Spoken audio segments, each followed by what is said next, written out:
Is there much justice in the world? Do you trust an American court nowadays with some of the decisions they're making? Do you trust a British court with the decisions they're making? What is a court? What is law? It's the interpretation of words which were written a long time ago. How can different judges come to different conclusions based on the same law? Why does the lawyer you hire even matter if the law is fair? Well, I think that when you understand the world, you understand that nothing in life is certain that involves people. We can talk about one of the highest courts of the land, the ICJ. What is law? Like what's being done about what's happening over there? Very little.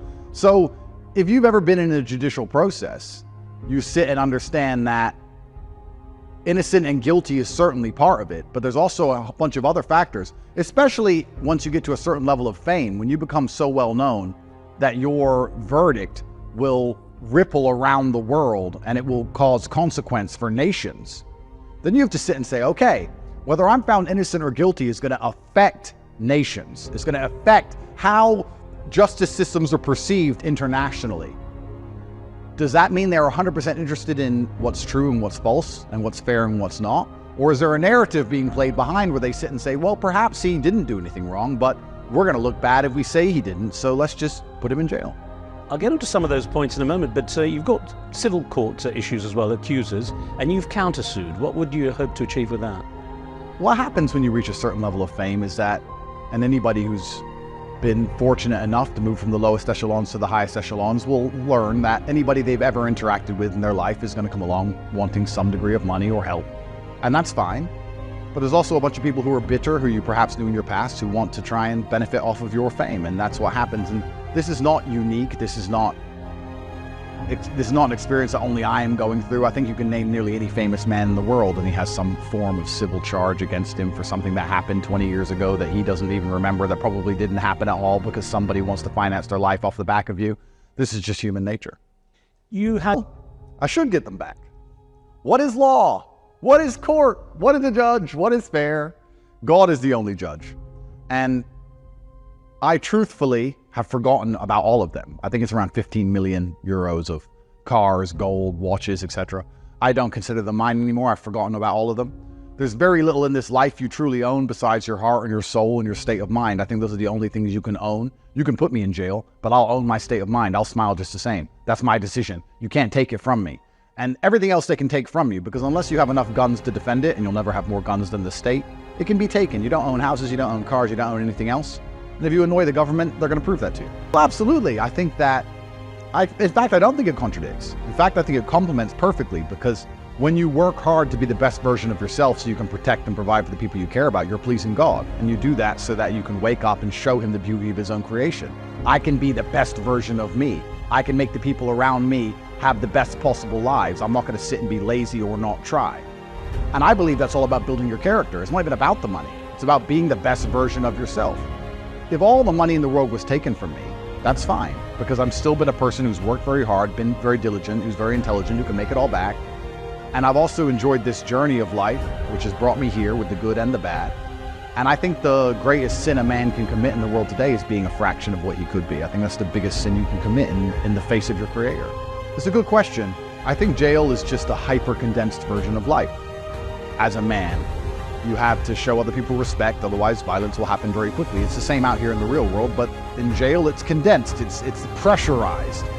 You have to have mental control, you have to have control of your own mind out here in the real world or you'll get depressed. Jail is the same, it's pressurized. So as long as you're good at life, you'll be good at jail. And I've never been a bully, I've never been an abrasive or aggressive person. I know how to respect people and make sure that I'm respected. And all in all, I don't think it taught me anything new, it just confirmed everything I knew about the realities of being human. Interesting, because the UK has requested my extradition on some ancient charges from 2012. The warrant doesn't have any names, it doesn't have any locations, it doesn't even have any specific times, it only has a year. Quite interesting. I think the world is waking up to these tactics now, and I think the world is understanding that if you upset powerful people, they come at you with charges exactly like this. And I'm not the only one. We can name other people that has happened to. We can name somebody who's in Belmarsh right now because of it. So it's very common. It's actually quite scary, I think, that governments will come along and tell men at home to respect the rule of law. But sir, as a male, they could say to you in 2011, We won't tell you who. We won't tell you where. We won't tell you exactly when. We won't even tell you exactly what happened. You committed assault. You must come here and go to court. That's pretty scary because none of it makes any sense. What is refreshing is I'll get a jury trial and people are awakened to this garbage now because this has been happening for too long. And also, I will not be looking at going to the UK for at least 5 to 6 years, at least, because I have to finish all my Romanian proceedings. So this is on the later base for now, and I'll handle it when the time comes. I'm very good at just dealing with things when the time comes. That's who I am. And truthfully, I'll be very honest. I mean, not to goad the authorities in any way. I'm not scared of jail. Nobody believes it. A guilty verdict will not make anybody believe it. Everybody knows it's a matrix attack, and I have no problems going to jail. So it's God's plan. And if I get a little holiday, then I'll take my holiday. I don't think I'm public enemy number one anymore. At one point, I was public enemy number one. Now I'm probably public enemy number 11. And the old story goes, you don't have to be the fastest person when you're outrunning the bear. You just have to be faster than the slowest guy. I feel like I'm getting there now. But those are the 3 stages. When you say things that upset power, they try and cancel you. They delete your access to speak. They delete all your access to social media. Because your ability to speak freely is directly correlated with your insignificance. They allow you to say whatever you want if nobody listens. People start listening, then you have to be careful what you say. So the whole free speech thing is garbage anyway.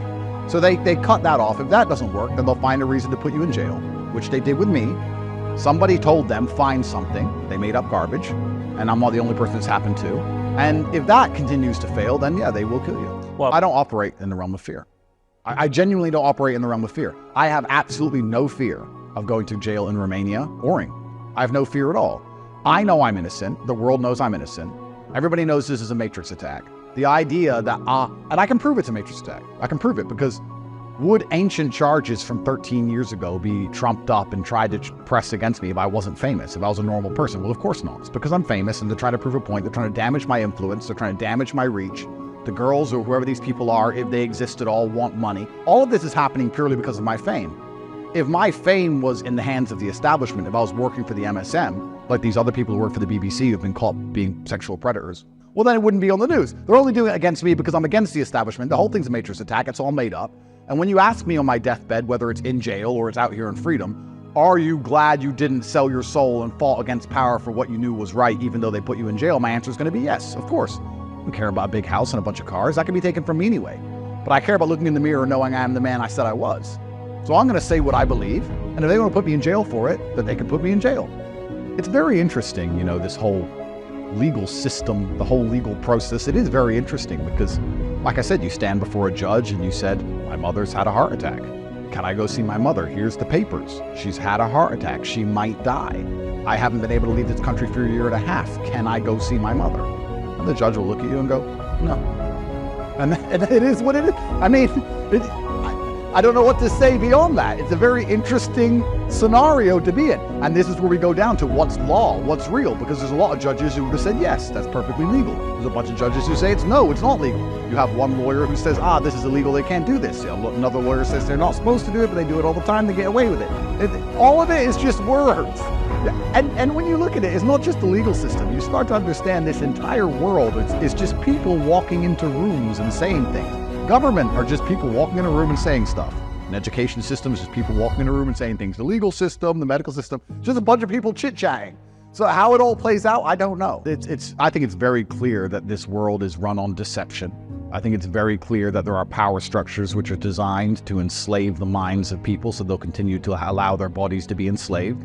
I think it's very clear that there's people who can't afford to eat anymore and inflation's out of control and the standard of living is declining and crime is off the charts, and they just try very hard to pretend that's not true with their various mechanisms of control. And powerful people have always wanted to exert control.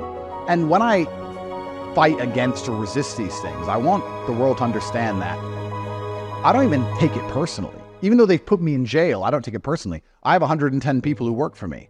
If one of them was particularly troublesome and disagreed with everything I said and didn't listen to me, I'd fire him. So if you run a country and you come along with your lies and your narratives because you want to profit or you believe it benefits you geopolitically, and you want to sit there and lie to the population, and the population believes it, and then there's this one guy, this top G guy, who's saying, no, this is a lie, and everyone's starting to pay attention to him, well, then you're going to do something about it. Anyone who doesn't understand that's how the world works must live in some fairy tale land. That's how the world works, and I've upset very powerful people by telling the truth about very important things.